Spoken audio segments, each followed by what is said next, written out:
Hello and welcome to the week that really was with John McGurk and Sarah Ryan for this week ending the 10th of October 2025. It's been a very busy week in Irish politics. We've had the budget, we've had further developments in the presidential election, we've had a ceasefire in Gaza, we've had there's lots of things written down here in front of me, so Sarah and I will get into them. But before I get into them, I just want to say thank you to the almost 30,000 of you who joined us on YouTube for our most recent emergency episode following the departure of Jim Gavin from the race, and the 10 or 15,000 of you who joined on other platforms. That listenership is enormous. We are hugely proud of it, and we are glad that you join us every week. And if, by the way, you are somebody out there who wants to reach all those listeners, drop us a line and consider sponsoring the podcast. We'd love to have conversations with you about that. But before we move on, I am obliged to ask Sarah how she is. Slightly poorer than I was last week, John. Isn't everyone? Oh, it's because of the budget. Yeah. Yes. Slightly less rich. Well, we'll come to that. But I want to start with more topical matters because have you seen this video of Joe Brolly, my old mate, on his podcast, which is called Free I have, State because I tweeted it, John. I have. Yeah, I tweeted it as well.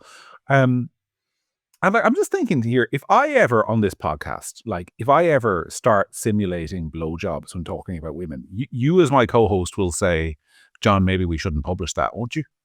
Of course I would. At the end of the podcast, I'd say, well, I don't know, maybe you should see a doctor because you seem to be having some kind of a turn, but also we're editing that out. So for people who don't know, there's a video of him.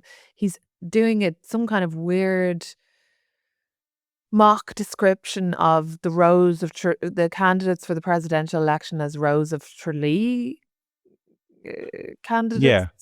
And he's comparing the presidential election to the rows of Tralee or something. And he simulates a blowjob very graphically. And not for, as I said to you on the phone earlier on, not for a second, but for a long time with multiple sort of stops. Gagging noises. Words, whatever. And it's really weird and creepy and grim and gross. And you know me, John, I'm not a prude, but there has to be some kind of level that we're going to all try to keep to. And more importantly than all of that, it's just, we've had conversations on this podcast before about how George Hook was cancelled and why, and people like Kevin Myers, and for saying the slightest thing. And it just goes to show that Joe Brolly has his big, bright, shiny privilege badge, because there's absolutely no way that another man who didn't have the protection of his superior moral class around him, there's no way that another man who didn't have that, like yourself, would ever get away with that. He would have been cancelled within an hour. And rightly so. He's disgusting. It's disgusting. Revolting. But it's just, you can say whatever you like if you're the right kind of person. I was watching it actually, and I was more interested in watching Dion Fanning, his co-host. I don't know almost anything about Dion Fanning. Very little. But I do remember, I don't know if you remember, during the panic about, after the horrible Aisling Murphy murder. Do you remember the kind of national panic about good men and how we all had to be good men? And one of the ways we'd be good men would be that a good man would call out bad behavior in other men, in your friends. If you saw somebody chatting up a girl who clearly wasn't interested and she's a bit uncomfortable, you go over and put your arm around him and go, mate, back away, be a good man. And Dion Fanning is there, and you can see, in fairness to him, if you watch the clip, you can. And I think if you're listening to this podcast, it's not that hard. Just go and search Joe Brolly's name on X or whatever. You'll see the clip. It's there. And if you watch Dion Fanning's face in it, he is so obviously deeply uncomfortable and mortified. But he doesn't say, Joe, cop on. And he clearly, I don't know what he said. Maybe he was overruled, but the piece of video went to air anyway. So I just think that all these people on the left. It was used. Yeah, it was a promo clip.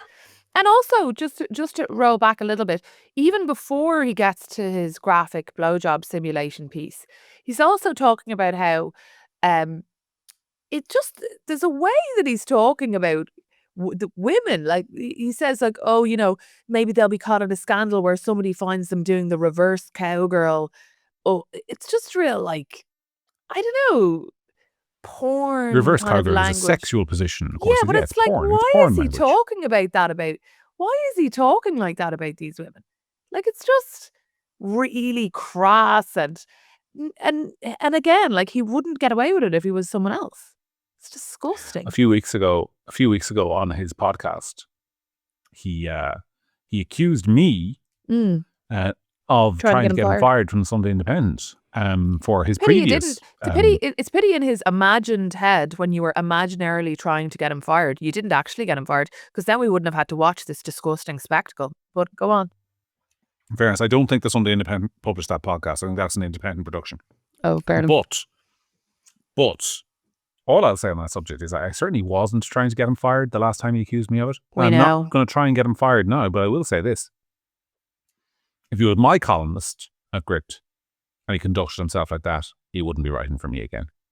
And I do think, the Sunday Independent have questions to answer about their standards. Either that or everything these people have written about misogyny and the rights of women and bad men and how we all have to be good men and how we have to stop being so sexist.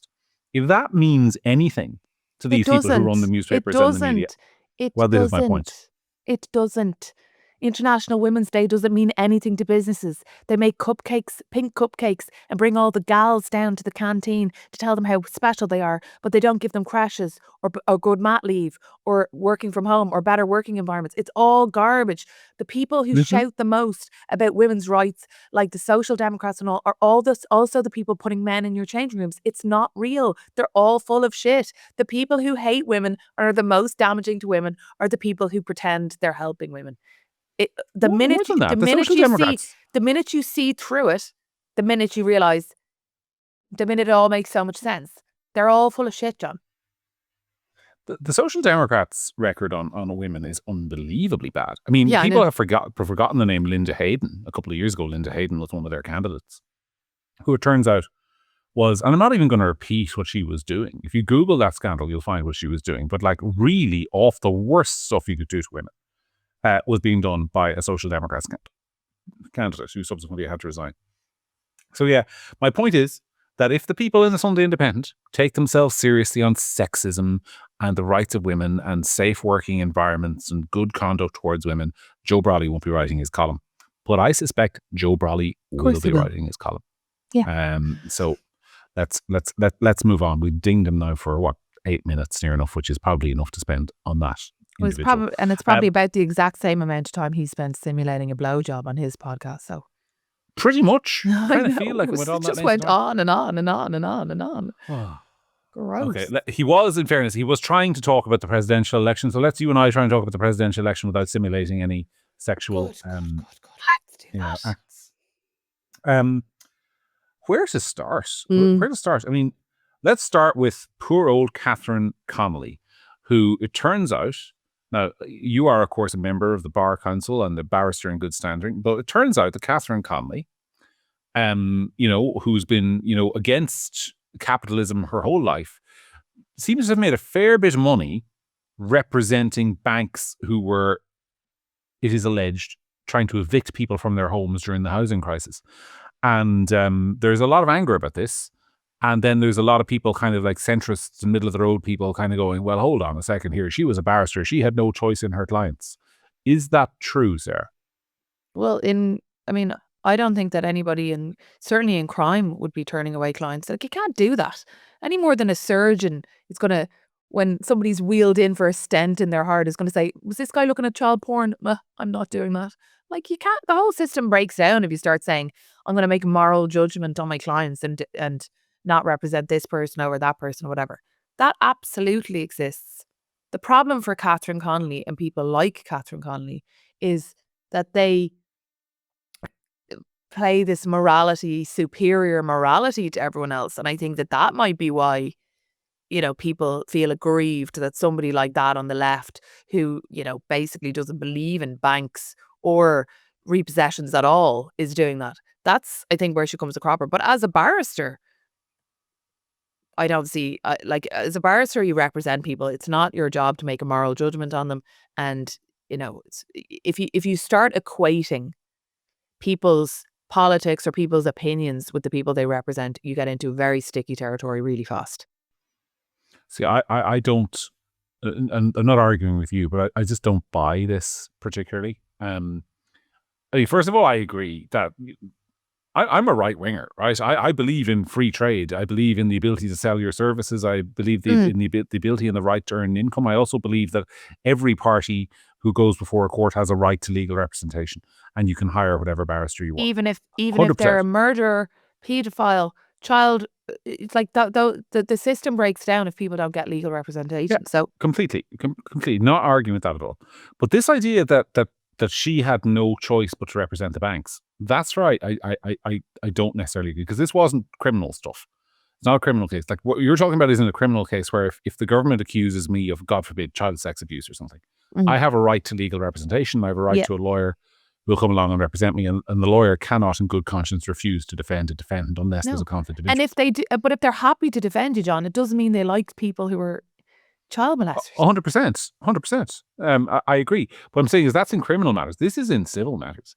Like, I don't think that a left-wing barrister is obliged to take a case from, say, the pro-life campaign. I don't think Catherine Connolly is obliged to represent the Roman Catholic Church. I don't think she is obliged to represent clients in civil cases, civil, not criminal, that's important, that she doesn't agree with. And I think there are many barristers who don't. And by the way, I think if you look at around the world at sort of like legal cases, like the number of lawyers who lined up to represent pro bono, kneecap and none, all from a left-wing background, lawyers can be quite political in who they choose to represent. I mean, Kneecap went into the London Criminal Court, as Laura Perrins has pointed out in her podcast, with 6 King's Counsel into a magistrate's court where normally you wouldn't have a King's Counsel. So lawyers can get quite political in who they choose to represent, and also in who they choose not to represent. I mean, you don't see many lawyers in the UK, for example, taking pro bono cases on behalf of the right-wing thugs who were locked up after the Axel Ruda Cubana case for like rioting and what have you. So lawyers have a degree of latitude here. Catherine Connolly chose to represent the banks. I think that's fair game in a presidential campaign, to be honest. Look, if what Heather Humphreys did as minister is relevant, which it is, then what Catherine Connolly did in her career as a barrister in her previous career, come on, Don, that's not the same. Mm-hmm. A minister is a public office. It's a job that she was elected as to Dáil Éireann as a TD and was nominated as a minister and made decisions that were directly impacting on everyone. I mean, it's not the same.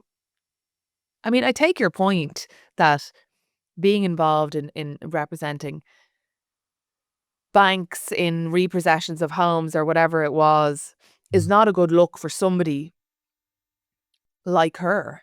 And, I agree with you that if, the Life Institute or a pro-life group had approached her, I would be confident that she would have said, I'm not comfortable with doing that.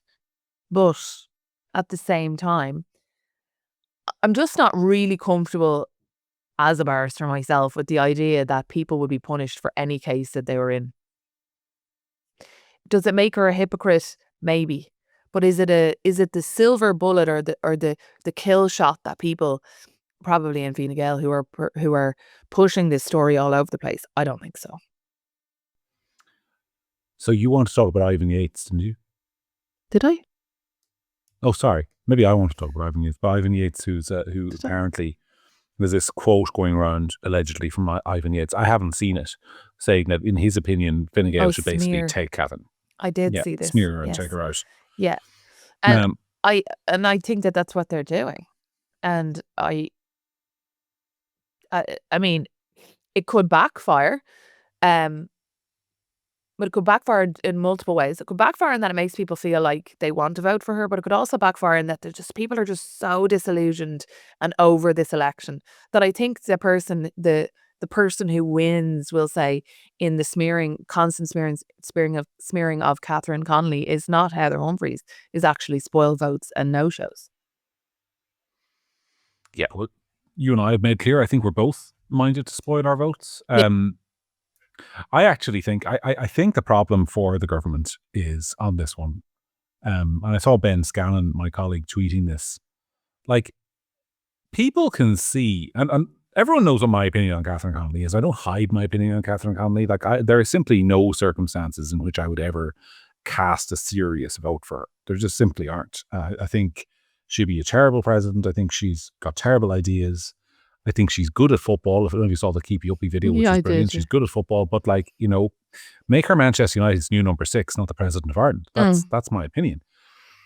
But I also think it's so transparent that they're trying to take her out because, and this is where I think where Fine Gael need to have a long, hard look at themselves and what the point of them is. If you can't beat Catherine Connolly in an argument as a centre-right political party and you have to resort to sneers, then how intellectually empty have you become? If Fine Gael cannot muster an argument that is persuasive with the Irish people, that this woman is simply too extreme to be our president, not because of anything she's done, but because of the things she says and the things she believes. If you are too weak to muster that argument, instead you have to muster it, as Ivan Yates apparently said, smearing her. Like, just pack it up and pack it in. But that's what I said last week. Like, before, I think it was on the last week's podcast or whatever, that she's getting away with murder, saying things on figuratively. On the campaign trail or in the debates, and she's just blessed by her really weak, when she had 2, now she only has 1, opponents who are just letting her away with it.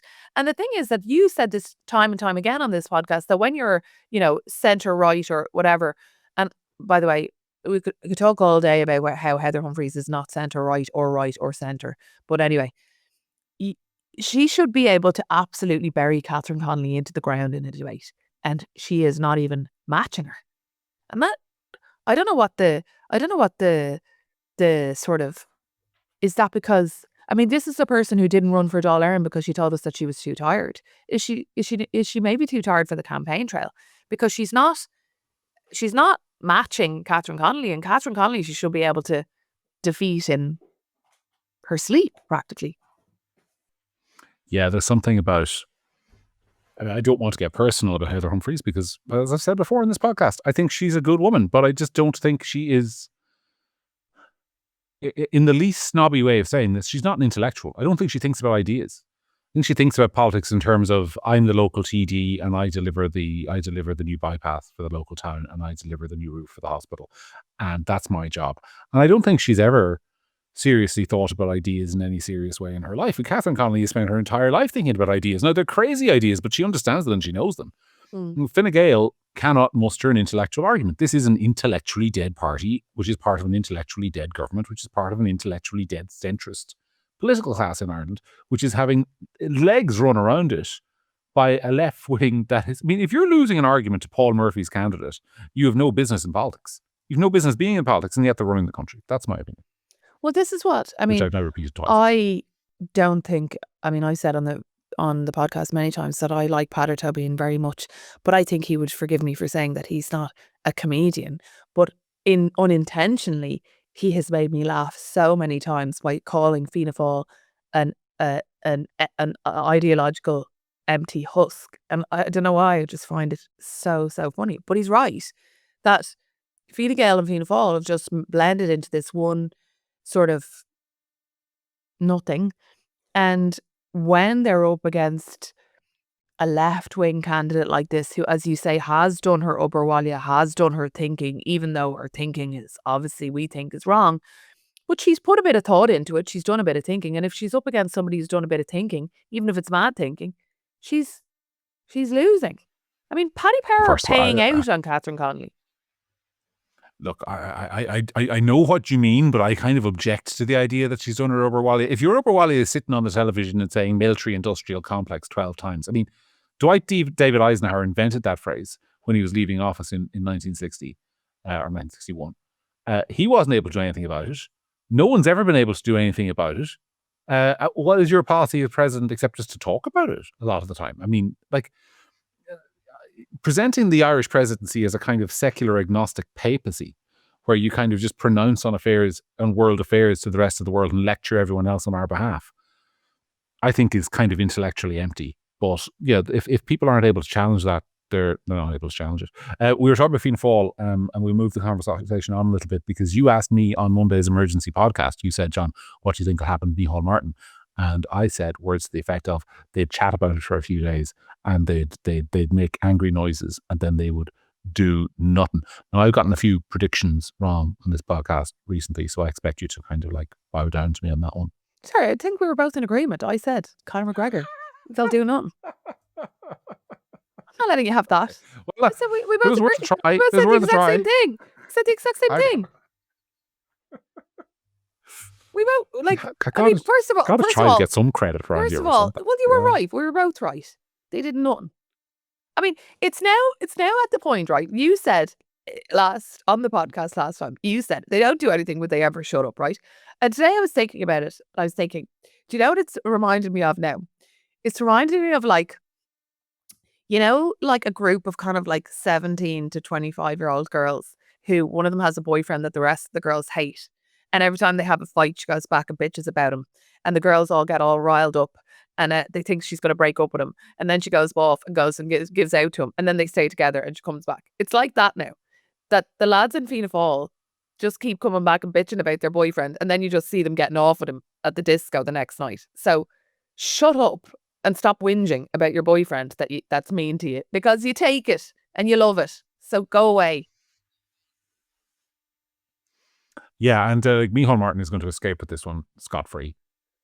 Scot-free. Not only in Fianna Fáil, but I think with the public. I actually think with the public. Because, I mean, the public have the same problem that the Fianna Fáil parliamentary party have, which is if you get rid of him, who else is there? That's the problem. And what do you mean, who else is there in Fianna Fáil?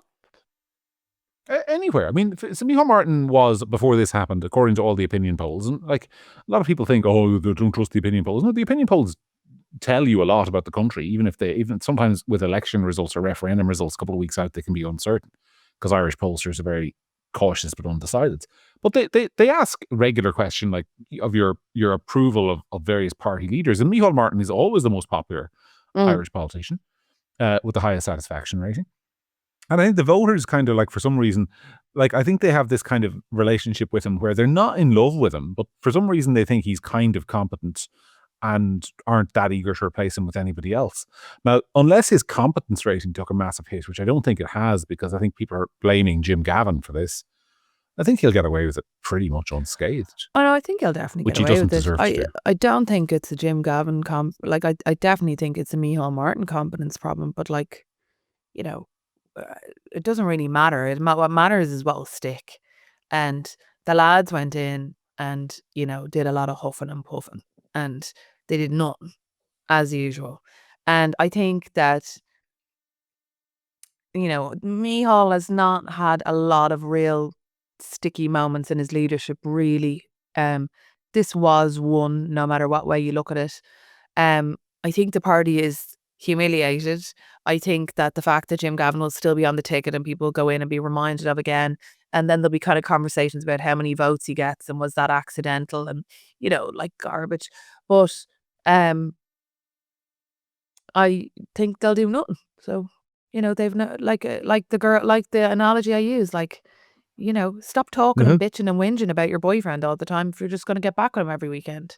He's a dick. You let him treat you like shit, but you're taking it. So live with it.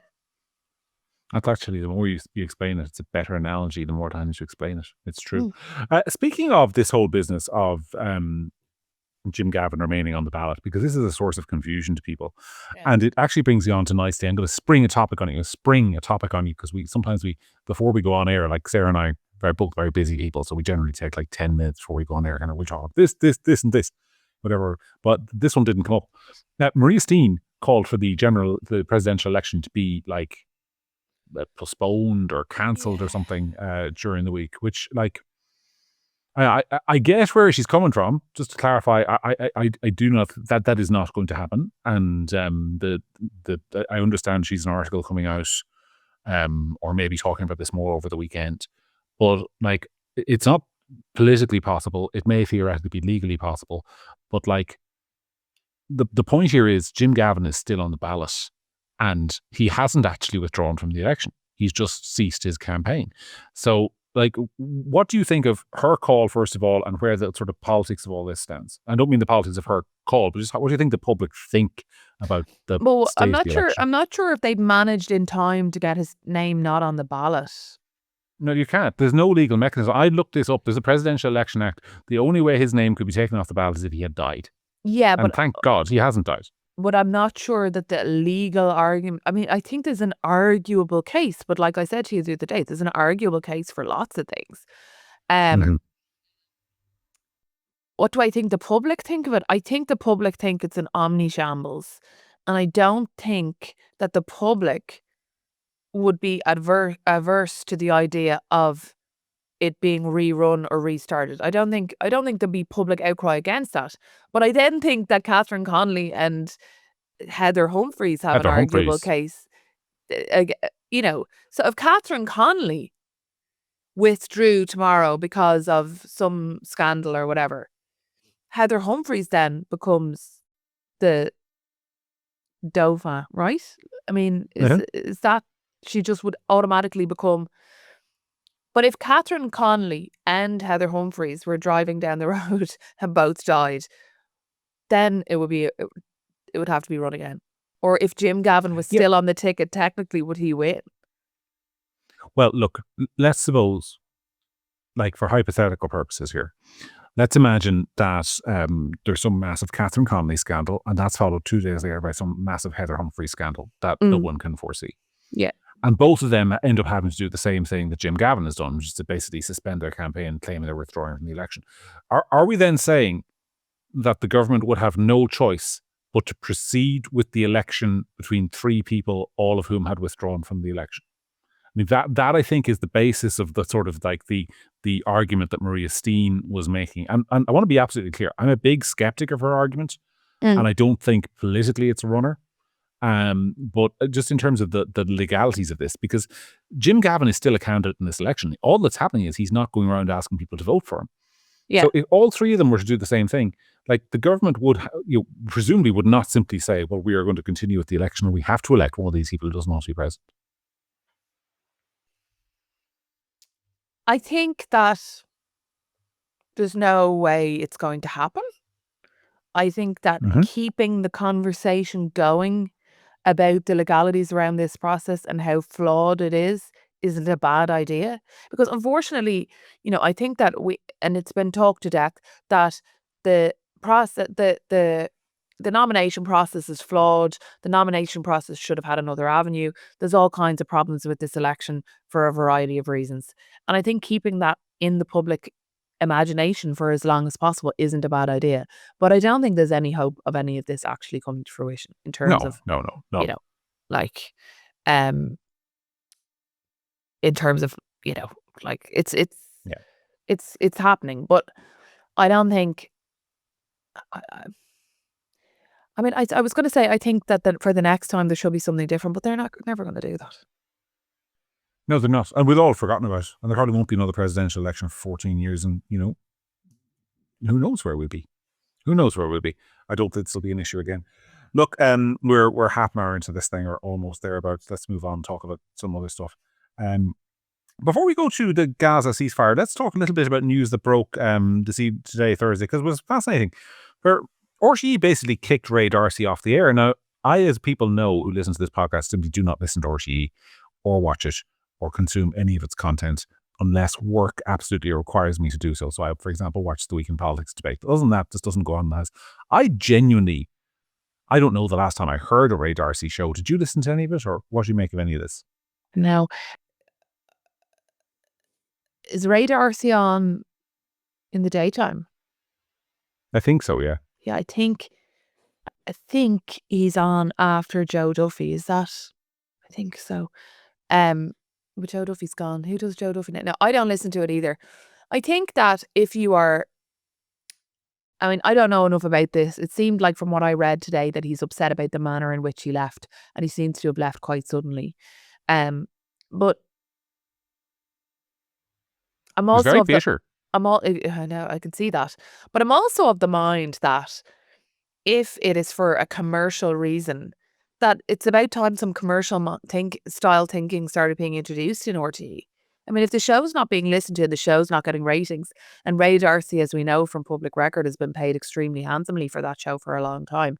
If the show isn't cutting the mustard, well then that's showbiz, isn't it?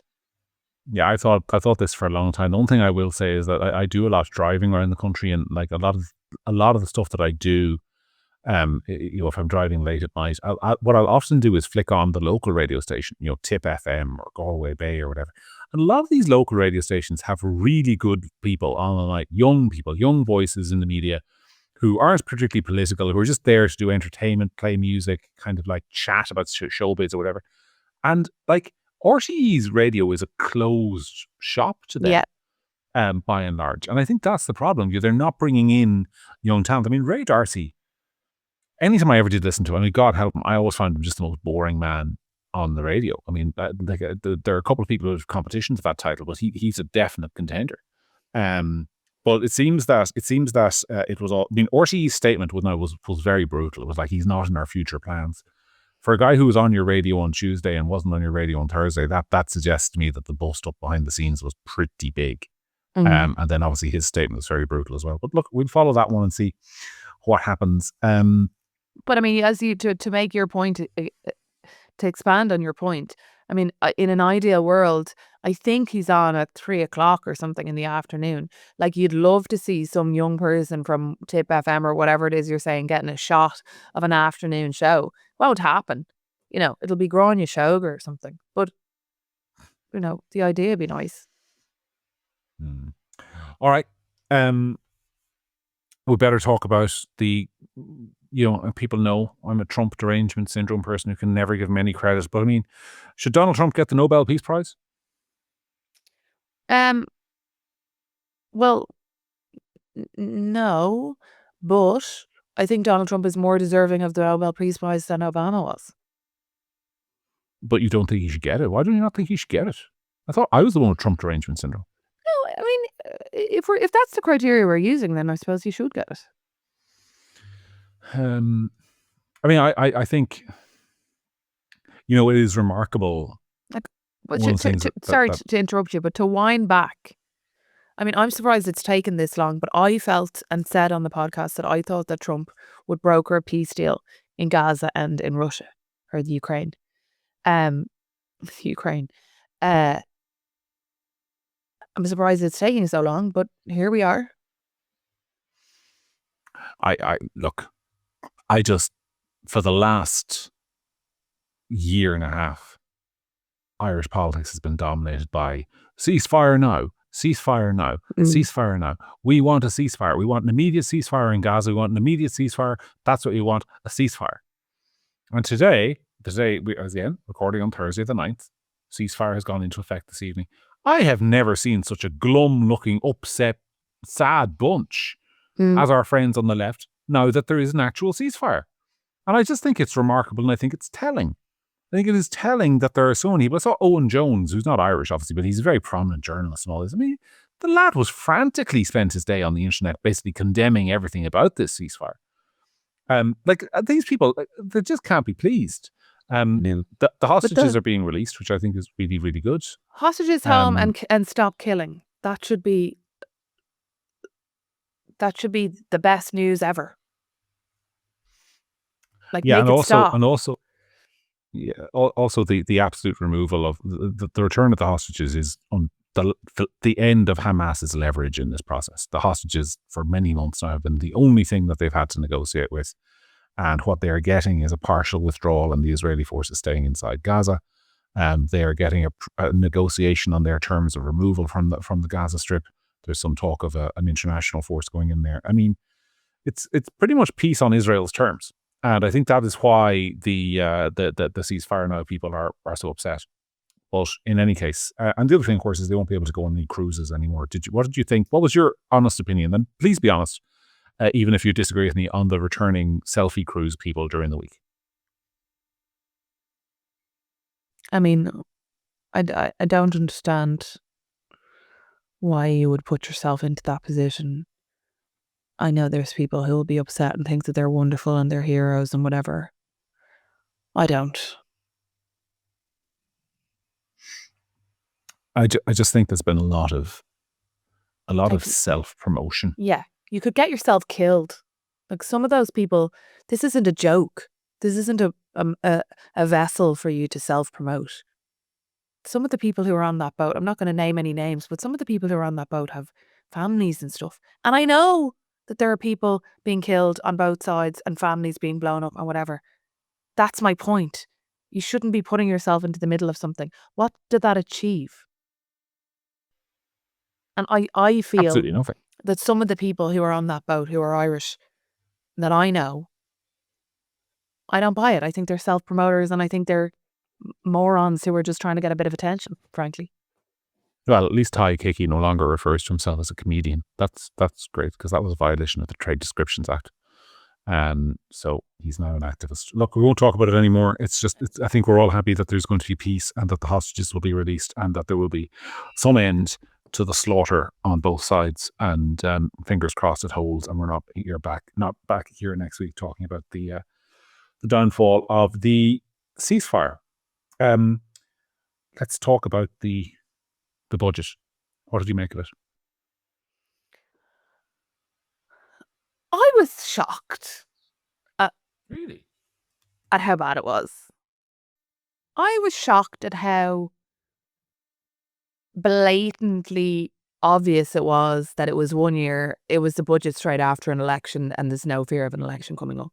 And the night and day with the last budget, the absolutely nothing for middle. I mean, I've spoken on this podcast loads of times before. The age I'm at, my friends, they're all at a phase of having, 1, 2, 3, 4 kids under 10. Like we'll say, I was the first of my friends to have a child.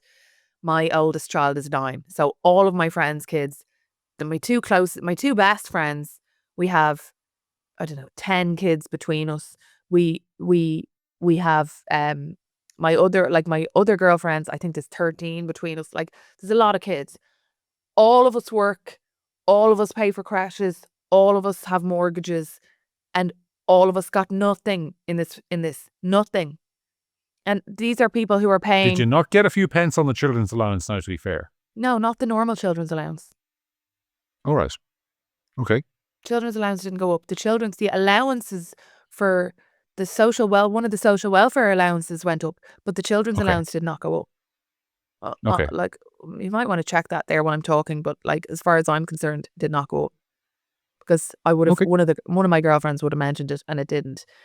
Petrol has gone up. I am childless, so I wouldn't know about this. No, as far as I'm almost positive that the children's allowance hasn't actually gone up in about 15 years. Yeah, I think that's right, actually, now that you mention it. I think that's right. So we all pay taxes, we all work, we all have lots of bills, and really our petrol's gone up, our fuel, our gas, everything's gone up. The food shop and everything is going up by the week. And the focus was on VAT, which, I'm not completely opposed to that, but nothing for us. The VAT isn't even a tax relief for the public, because people think, the tax on the VAT on restaurants has been reduced. That means restaurant food will be cheaper. No. It means that you'll pay the same and more will go to the restaurant, is what I suspect will happen in most cases. That's what happened when the government abolished VAT on newspapers last year. They just kept the prices the same and pocketed an extra 21% profit. It's just But I a subsidy. think a huge amount of restaurants are really, really struggling. So yeah, they are. I don't have a problem with that. With restaurants being some kind of help. I don't have a problem with that. What I do have a problem with is just a deeply cynical attitude of kind of like, well, there's an election coming up. Last year there's an election, so we're going to give, pizza for everyone. And then when the election's over and we're stuck with these people, it's all of a sudden a hard line on everything. No more pizza. And I get that there's, the economy changes and all of that. But I still think it was a deeply, deeply cynical move. And I think that a lot of people, are struggling and they got nothing. Oh, I think I agree with you partially, but I also disagree with you fundamentally on one thing, which is like when you say there's no more pizza. I mean, there's loads of pizza. This government, Pascal Donoghue, 5 years ago, introduced a rule for the government as for economic stability and to ensure the stability of the country. Government spending would rise by no more than 5% every year. This year, in this budget, which was regarded as prudent and tight and didn't give anybody anything, do you know how much government spending went up by? 9%. So the government is increasing spending at almost 5%, almost double the rate it said was safe to do so. It is exploding spending. So much of this spending went on things to just stand still. And yes, you're right. They had a 9 billion package of spending, of which, basically 7.5 billion went on spending increases and 1.5 billion went on tax cuts, which was basically all eaten up by the VAT to the restaurant sector. While, you talk about things, the price of things increasing. You look at restaurants and that. I mean, the price of a sirloin steak has gone up €5 per kilogram in the last year alone, which is substantial. There's your VAT increase gone, VAT decrease gone already. House prices, are now at 8% average income. That's for the median house is now eight times average income, when the maximum you can get for a mortgage is 4 times your income. And what is the government doing all the time? It is constantly pumping more money into the economy through government spending, which drives inflation. And just this idea, the thing that offended me is this idea that they are prudent and that this is a prudent budget and a conservative budget and all the rest of it. No, it was a splash the cash budget, just not in the direction of taxpayers. Everyone else did just fine. Everyone else did just fine. The people who didn't do particularly well were the active people in society who were working and contributing to the budget in the first place. Your regular middle class taxpayers, they're the people who got screwed. I don't think it was a bad budget for NGOs. I don't think it was a bad budget for government departments. I don't think it was a bad budget it wasn't a bad budget for people on welfare. It wasn't a bad budget for people on a pension. It wasn't a bad budget if you're somebody who's getting your electricity free and your phone's free and everything because you're old age and you got a bus pass. It wasn't a bad budget for you. Pretty bad budget though if you're a middle class family of 2 with 3 kids, I think. Yeah, it was. And it's not just in the obvious things. It's just a lot of hidden costs. And those hidden costs are going up and up and up and up and up. And this is a government that made all kinds of promises, for example, about childcare and delivered nothing. Again, well, there's a lot we could say about it. That's a good time, by the way. It was so boring. It was just so boring. There was nothing to it. I even saw, people I know in Fianna Fáil and Fine Gael, like TDs and whatever, really struggling. The way normally they do these infographics and they have all the breakdowns of what, who got what, really struggling, scraping the barrel to list 3 or 4 things. It was just nothing. They didn't have anything to say beyond we're being prudent. But what really bothered me was the lack was in the media, the lack of challenging of that prudence. I was really happy this week. Cormac Lucy, who people who've watched this podcast in the past when Cormac has been on, Cormac joined Gript as a columnist this week, and he wrote a column on Wednesday, which is free to read. If you go search Cormac Lucy Gript, you'll find it. Yeah, where he basically took the budget apart. And when you look at the government's vaunted economic strategy, it's just not there. Their economic strategy, they've contradicted everything that they've said they do. They're just throwing money incrementally at problems to try and avoid a political crisis all the time. The reason taxpayers got nothing in this budget is because taxpayers are the people who are likely to complain the least about getting nothing. Because what are you going to do? There's no NGO that represents the common taxpayer. There's no newspaper out there that represents the common taxpayer, unfortunately, because they're all suckling off the government teeth now as well. It's in their interest to keep stum so long as Commission Demands funding keeps going. So I think it's the lack of challenging of them is really, really, really the thing that frustrates me the most. And we have tried to do our little bit in challenging them, as people who watch Ben's videos this week will see. But it's pretty dire out there when you've got senior political correspondents in other newspapers saying this was a prudent budget. I mean, my ass was a prudent budget. That's what I think. I think it's the first year of a 4-year, 5-year term budget is what it is. Yeah, but the other thing is, on that, this is the line they use to justify the broken promises. When Fine Gael in particular went before the people in the election last year, Fine Gael presents itself as the party of the middle class, the middle class. it's the party for people like you and me. Mm. Like, we are supposed to, Sarah and I are both, we're not, spilling any secrets here. We earn above the average industrial wage in our jobs. We pay a fair amount of taxes.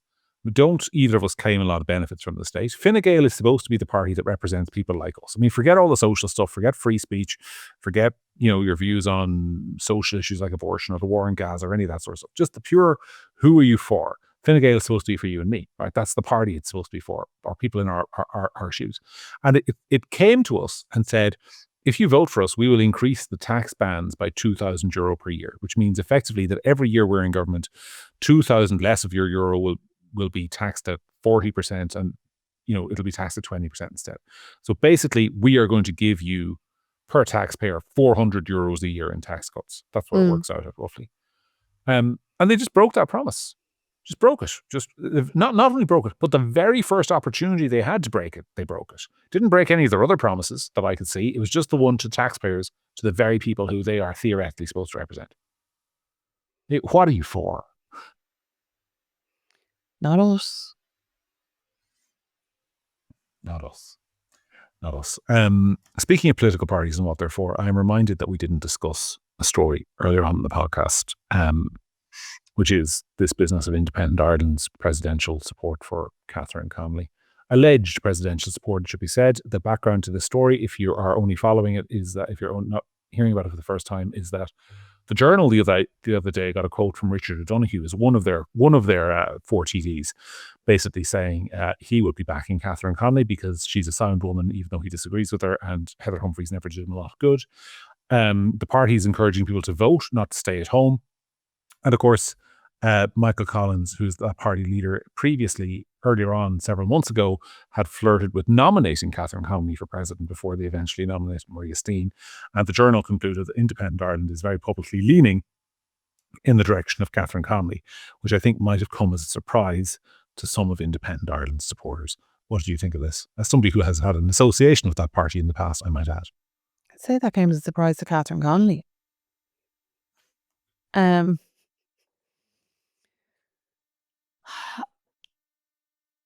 I don't think that's a good idea.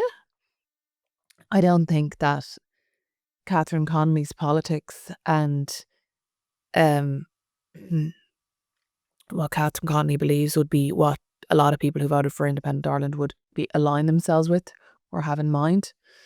So I think that politically, as a strategy, that is a mistake. I think it was a mistake to talk about nominating her in the past. I think that the reaction to that online was very clearly that it was a mistake. They went on to nominate Maria Steen, even though it was a bit late, but they still did it. And to now come out again and start talking about Catherine Connolly again, I think is a misjudgment of their base. Is this not the difference, though? I mean, to be fair to them, right? This is the thing that I kind of find funny about it all. Is that if you were thinking in Machiavellian terms, Machiavelli is an Italian philosopher who basically suggested that politicians should be ruthless and pursue their own interests. And there's a whole deal. Most of you, if you're listening to this podcast, presumably know who Machiavelli is. But in Machiavellian terms, like, obviously a Catherine Connolly victory is in Independent Ireland's interests. Obviously it is. I mean, what does a Heather Humphreys victory do to Independent Ireland, or indeed for any other opposition party? Catherine Connolly victory does two things specifically for Independent Ireland. Firstly, it gives them a source of insane quotes in the Áras for the next 7 years of her saying mad shit and politicians being able to say the president saying mad shit again. But secondly, and more pertinently, it creates a by-election in Catherine Connolly's constituency of Galway West, where Independent Ireland have a very, very good councillor there by the name of Noel Thomas, who they believe, and I'm not sure they're right on this, but they believe is well positioned to win that by-election. Yeah. So it's actually in their interest for her to win the election. I mean, and no argument with that. But is it in their interest to openly say we want her to win the election? You took the words right out of my not. mouth. You just took the words right out of my mouth. Is it in their interest for her to win? Yeah. Does she win any more votes because Richard O'Donoghue has come out and said that he's voting for her? No. So should they just shut up and then win and then let her win? Yeah. Like it's about the subtlety. Of Here, course, isn't it? It's about the subtlety. Machiavelli wouldn't have opened his mouth.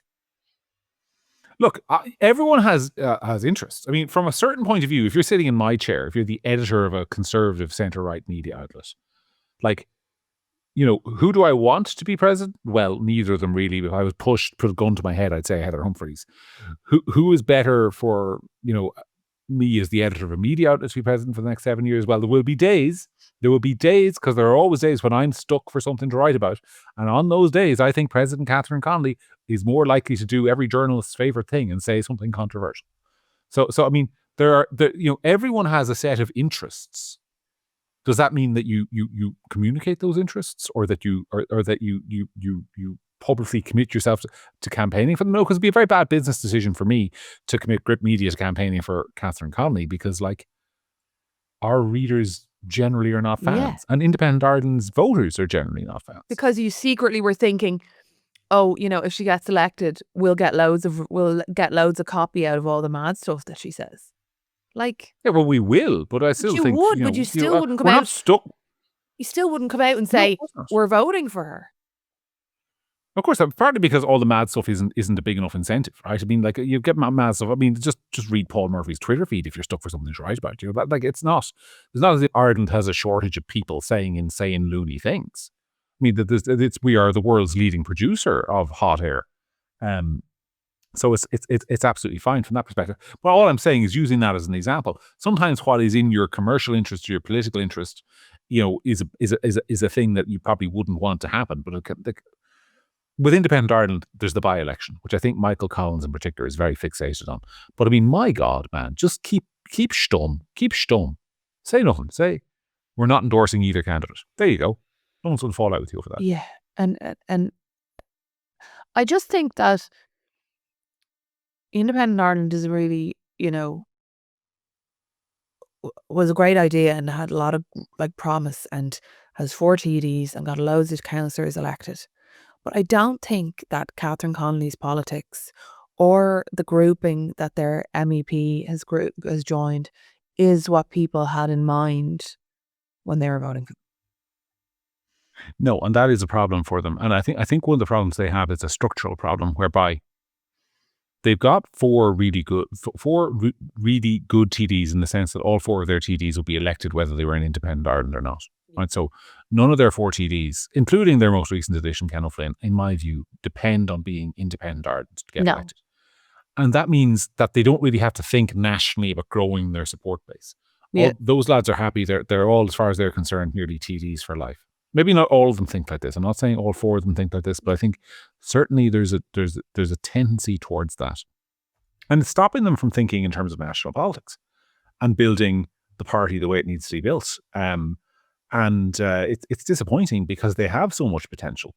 And I mean, if you compare them to what's going on with Peadar Tóibín and Aontú, and I mean, I have fundamental disagreements with Peadar Tóibín on a whole range of issues. But he is building a party based on a national issue. Everyone knows where they stand on policy. Everyone knows, what their strategy is. Whereas Independent Ireland sometimes just seems like 4 lads who are kind of stuck together, almost against their will, to get a bit of funding from the state. And I think somebody needs to go in there and put a bit of a shape on this thing, or else this kind of stuff will just keep happening. Yeah, but I don't think that they have any kind of, they used to have Elaine Mullally, who was is a really sharp political person, and has, I think, grown, for somebody who kind of entered politics in the last few years. She was part of the people who set up Independent Ireland, and she's really sharp, but she left. And obviously not going to go over all that ground or whatever. But I don't think at a kind of an organizational level they have any brains whatsoever in terms of, organization, running the party, anything like that. I think when Elaine left, it was a bit of a brain drain for the party. I'm not talking about the TDs. I'm talking about, parties are not just run by TDs, and often parties are run in the background by people who aren't TDs at all. And I think when Elaine left, there was nothing left, no talent left. Well, look, the good news is they have 4 years to fix it. There's 4 years to fix it, and there's 4 years for all of us to ponder what might have been in this election and many others, because there isn't going to be another vote after the presidential election for 4 years. So you and I have got a lot of airtime to fill, Sarah, until there's another election. Well, Catherine Connolly, well, I mean, as I said, Paddy Power paying out on Catherine Connolly. So if it is President Catherine Connolly, which is looking like that's what it's going to be, At least we'll get some, some mad shit to talk about. Not least the fact that apparently she's going to have a think about whether or not she'd let rapists into the Oris. So, Yes, that was an interview today she did with, I think, Kieran Cuddihy on News Talk, and he was asking her about, obviously, this hiring of the IRIGI person who had been convicted of a crime, and Catherine Connolly said, well, she was convicted, she served her sentence, and she's been rehabilitated, and Kieran Cuddihy said, well, that will theoretically be true of a rapist as well. Would you hire a rehabilitated rapist into the arse? And she said she'd have to think about that one very carefully. Which is, all I'll say on that is, I would not have to think about it very carefully. Normal people wouldn't have to think about that very carefully. All right. Well, we will leave it there, I think. Sarah, do you have anything more you want to add? No, I think that was a good note to go to bed on, John. It's been a long week and it's been a late night for Sarah and I recording this. So we hope you enjoyed it. We appreciate your support and your listenership. And we'll be back next week with another episode. Until then, you all have a great time. I've been John. She's been Sarah. This has been the week that really was. See you soon.